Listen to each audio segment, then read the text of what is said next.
Assalamualaikum warahmatullahi wabarakatuh. Teman-teman, ujian hidup tak hanya muncul di saat tidak ada keinginan kita yang terpenuhi.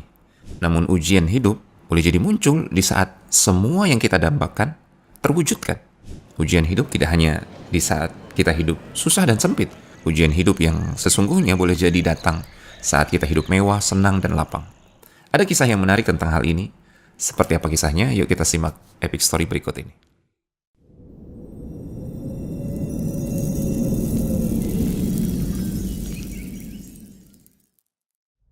Abu Hurairah radhiyallahu ta'ala anhu meriwayatkan apa yang beliau pernah dengarkan dari Rasulullah SAW, dan riwayat ini adalah riwayat yang sahih, diriwayatkan oleh Al-Imam Al-Bukhari dan Imam Muslim.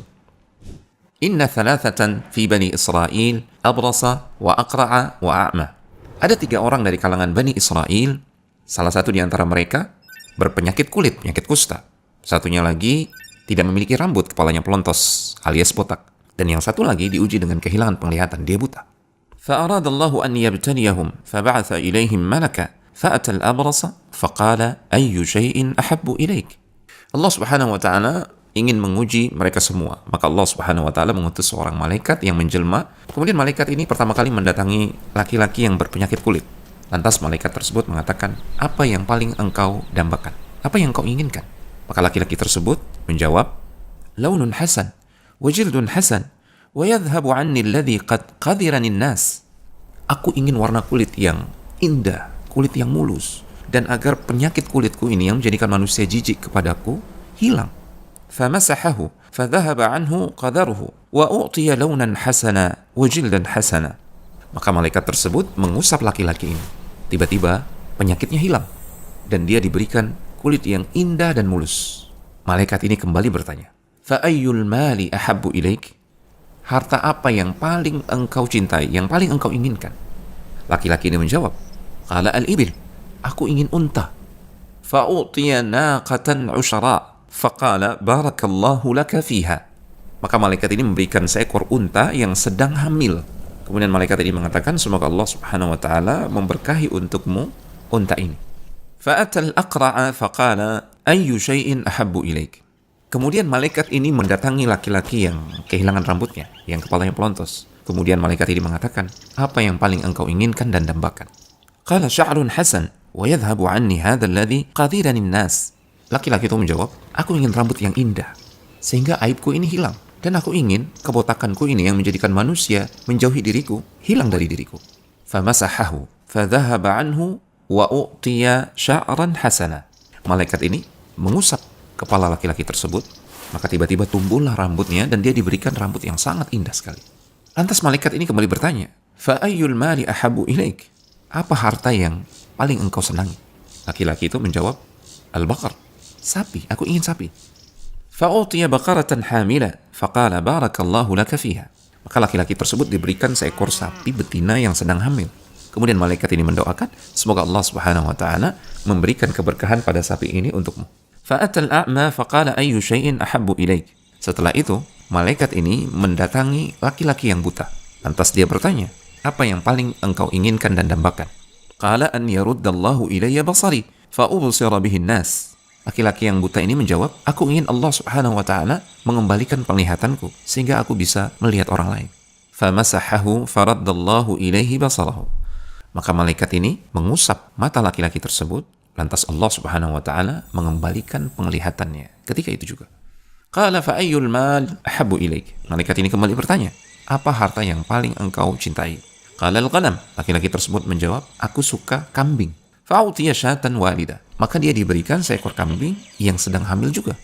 Fa untija hadhani wa walada hadha. Fa kana li hadha wadin min al-ibil wa li hadha wadin min al-baqar wa li hadha wadin min al-ghanam. Maka berlalulah masa. Tiba-tiba laki-laki yang tadi memiliki penyakit kulit kemudian dihilangkan penyakitnya, dia memiliki unta yang banyak sekali, memenuhi satu lembah. Demikian pula dengan laki-laki yang tadinya berkepala pelontos, yang diberikan seekor sapi. Sekarang dia memiliki satu lembah sapi. Demikian pula dengan laki-laki yang buta tadi.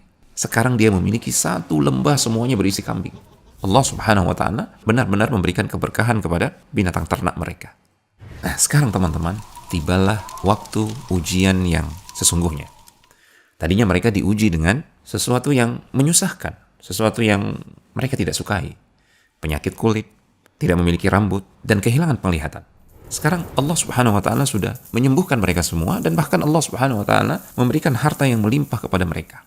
Tiba saatnya Allah Subhanahu wa Ta'ala hendak menguji mereka di saat mereka hidup senang dan lapang. Maka disebutkan bahwasanya malaikat itu kembali kepada mereka satu persatu. Thumma innahu atal abrasa fi suratihi wa hayatihi. Malaikat itu lantas datang kepada laki-laki yang dulunya memiliki penyakit kulit tersebut. Dia datang menjelma seperti kondisi laki-laki tersebut ketika dia mengidap penyakit kusta. Faqala rajulun miskin qad inqata'at bi al-hibal fi safari fala balagha li al-yawma illa billahi thumma bika. Lantas malaikat yang menjelma ini berkata sambil memelas-melas, saya orang yang miskin, sangat butuh bantuan.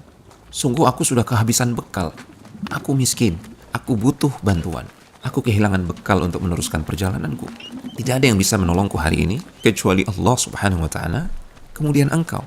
As'aluka billadhi a'taka al-lawn al-hasan wal jild al-hasan wal mal ba'iran ataballagu alaihi fi safari. Saya mohon kepadamu atas nama Allah Subhanahu wa Ta'ala yang telah memberikan kepadamu kulit yang indah dan mulus ini, dan yang telah memberikanmu harta yang sangat banyak berupa unta-unta yang mengisi satu lembah ini. Saya minta kepadamu satu unta saja yang dengannya aku bisa meneruskan perjalanan. Maka tiba-tiba jawaban laki-laki ini sungguh di luar dugaan. Dia mengatakan, faqala al-huququ katsirah. Aduh, kebutuhan saya banyak. Intinya dia tidak ingin memberikan bantuan. Padahal dia punya satu lembah unta. Dia tidak sudi, tidak rela untuk memberikan bantuan satu ekor unta saja. Padahal kalaupun dia memberikan 10-20 ekor unta, dia tidak akan kekurangan. Maka malaikat ini mengatakan, faqala lahu ka'anni a'rifuka alam takun abrasa yaqdharuka an-nas faqiran fa'ataka Allah. Sepertinya saya mengenal engkau. Bukankah engkau laki-laki yang dulunya memiliki penyakit kulit, kemudian Allah Subhanahu wa Ta'ala menyembuhkanmu, menggantikannya dengan warna kulit yang indah dan mulus? Bukankah engkau dulu miskin, fakir, kemudian Allah Subhanahu wa Ta'ala memberikanmu harta yang melimpah ini? Faqala innama warithu hadzal mal kabiran an kabir. Laki-laki ini berkata dengan sombongnya, semua harta ini saya raih, saya warisi dari ayah saya yang dia warisi dari kakeknya, bukan dari siapa-siapa. Faqala in kunta kadhiban fasayyarakallahu ila ma kunta. Malaikat ini kemudian menjawab, jika engkau berdusta, maka semoga Allah Subhanahu wa Ta'ala mengembalikan kondisi engkau seperti semula. Simak teman-teman, laki-laki yang tadinya berpenyakit kusta ini didoakan keburukan oleh malaikat agar kondisinya kembali seperti semula. Tentunya doa para malaikat itu doa yang mustajab. Di samping juga laki-laki ini sudah kufur nikmat, maka tidak berat bagi Allah Subhanahu wa Ta'ala mengembalikan dia seperti kondisi semula. Dia jadi fakir lagi, tidak memiliki apa-apa, dan dia kembali berpenyakit kulit. Qala wa atal aqra'a fi suratihi faqala lahu mithla ma qala li hadha wa radda alayhi mithla ma radda ala hadha. Setelah itu malaikat ini sekarang mendatangi laki-laki yang dulunya berkepala pelontos, yang dulunya tidak memiliki rambut, kemudian Allah Subhanahu wa Ta'ala memberikan rambut yang indah, bahkan Allah memberikan dia seekor sapi yang sedang hamil, dan sekarang sapi tersebut sudah memenuhi satu lembah. Malaikat ini mendatangi laki-laki ini dalam kondisi berkepala pelontos, seperti kondisi dia dulu. Malaikat ini mengatakan hal yang sama seperti yang dia katakan kepada laki-laki yang dulunya berpenyakit kusta. Dan ternyata jawaban laki-laki yang sekarang memiliki rambut yang indah dan satu lembah sapi ini sama. Dia menjawab dengan penuh keangkuhan. Aduh, saya tidak bisa memberikan engkau seekor sapi milik saya. Tanggungan saya banyak. Dan ketika malaikat ini mengingatkan bahwasanya Allah dulu telah menyembuhkan penyakit pelontos dia, kemudian Allah memberikan dia sapi yang sekarang beranak pinak, satu lembah. Laki-laki ini juga menjawab sama. Oh enggak, ini sapi ini saya dapatkan warisan dari ayah saya mendapatkan warisan dari kakek. Maka malaikat ini mengatakan, in kunta kadziban fasayyarakallahu ila ma kunta. Kalau engkau berdusta, maka semoga Allah Subhanahu wa Ta'ala mengembalikan kondisimu seperti dulu kala, berkepala pelontos dan engkau miskin, tidak memiliki apa-apa. Perhatikan teman-teman, lagi-lagi malaikat ini mendoakan keburukan kepada laki-laki yang tadinya berkepala pelontos tersebut, sebagaimana malaikat ini mendoakan keburukan juga kepada laki-laki yang tadinya berpenyakit kulit. Doa malaikat mustajab. Kemudian laki-laki ini juga kufur nikmat. Tentunya tidak sulit bagi Allah Subhanahu wa Ta'ala untuk mengembalikan dia kepada kondisi semula. Dia kembali miskin dan kembali kehilangan rambutnya yang indah.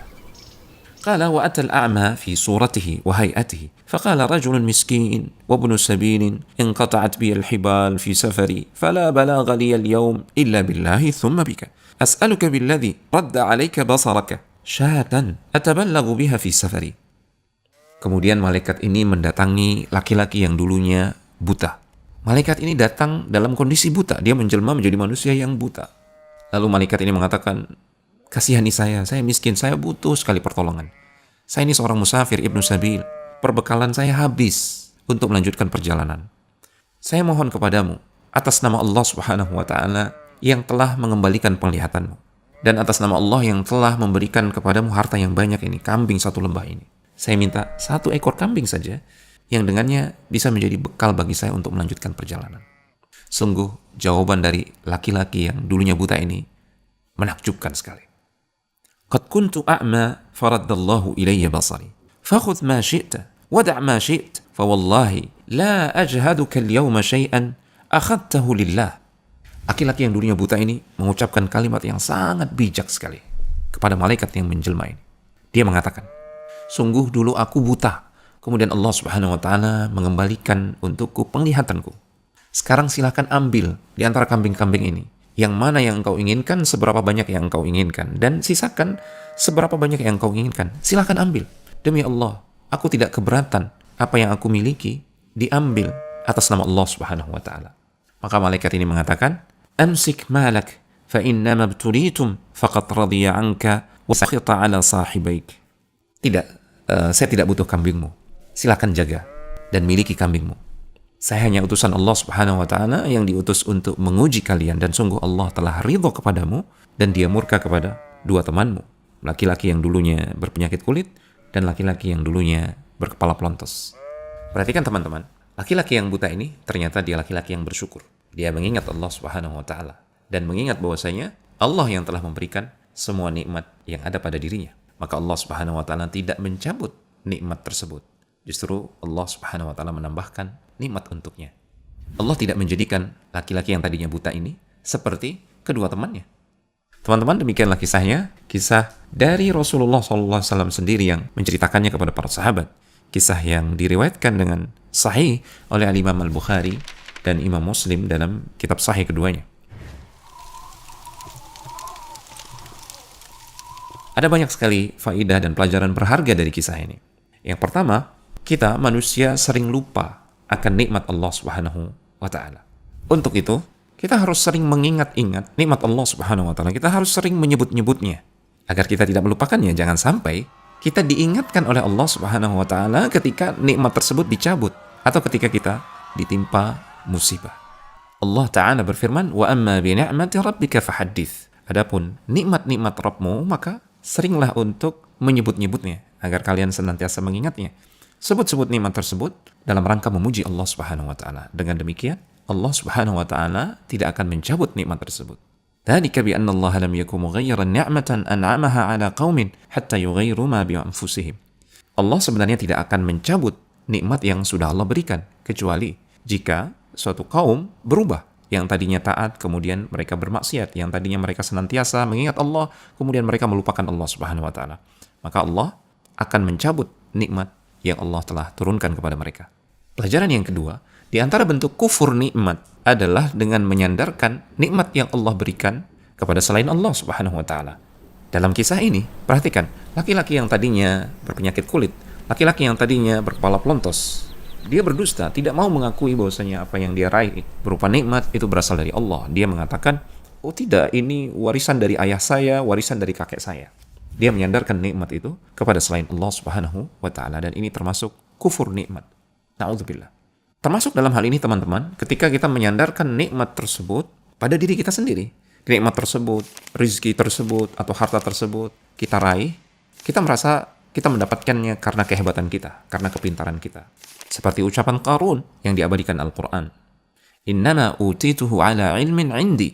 Harta yang saya miliki ini saya dapatkan karena kehebatan saya, kepintaran dan keilmuan saya. Ini kufur nikmat. Maka Allah Subhanahu wa Ta'ala menghancurkan Qarun dan hartanya.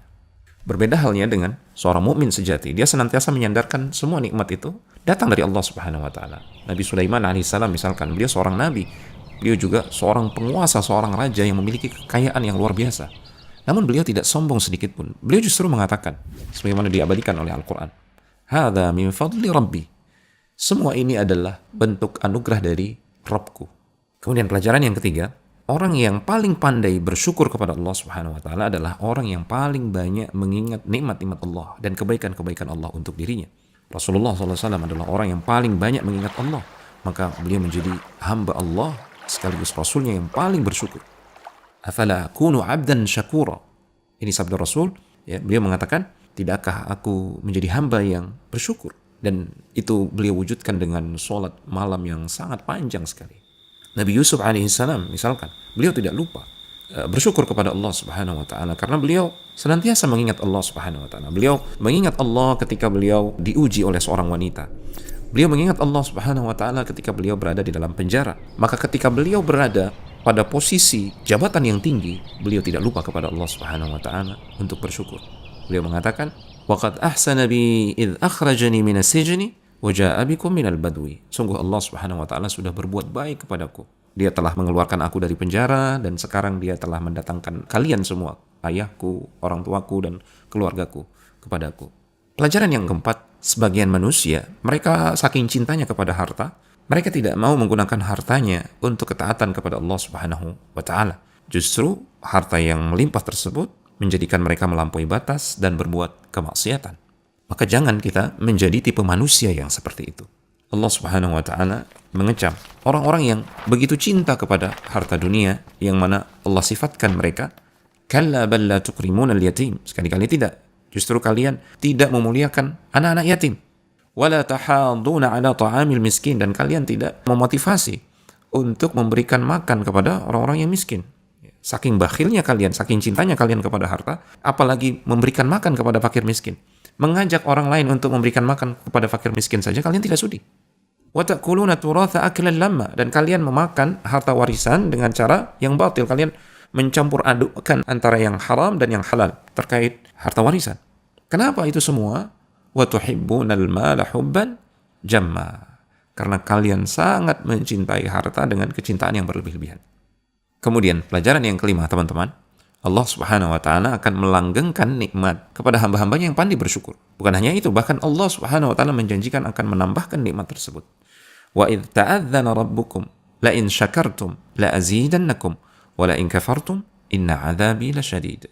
Dan ingatlah ketika Rabbmu mempermaklumkan, jika kalian bersyukur, maka pasti aku akan menambahkan nikmat buat kalian. Namun jika kalian kufur, tidak mau bersyukur, maka sungguh azabku sangat pedih, kata Allah Tabaraka wa taala.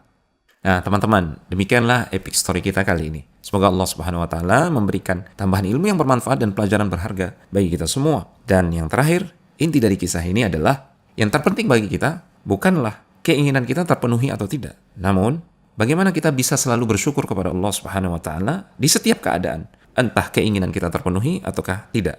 Karena jika kita bisa bersyukur di setiap keadaan, pasti Allah Subhanahu wa taala akan memberikan keberkahan dan kebahagiaan. Oh ya teman-teman, kalau ada ide atau saran untuk epic story berikutnya, tulis di komentar ya. Barakallahu fikum. Wassalamualaikum warahmatullahi wabarakatuh.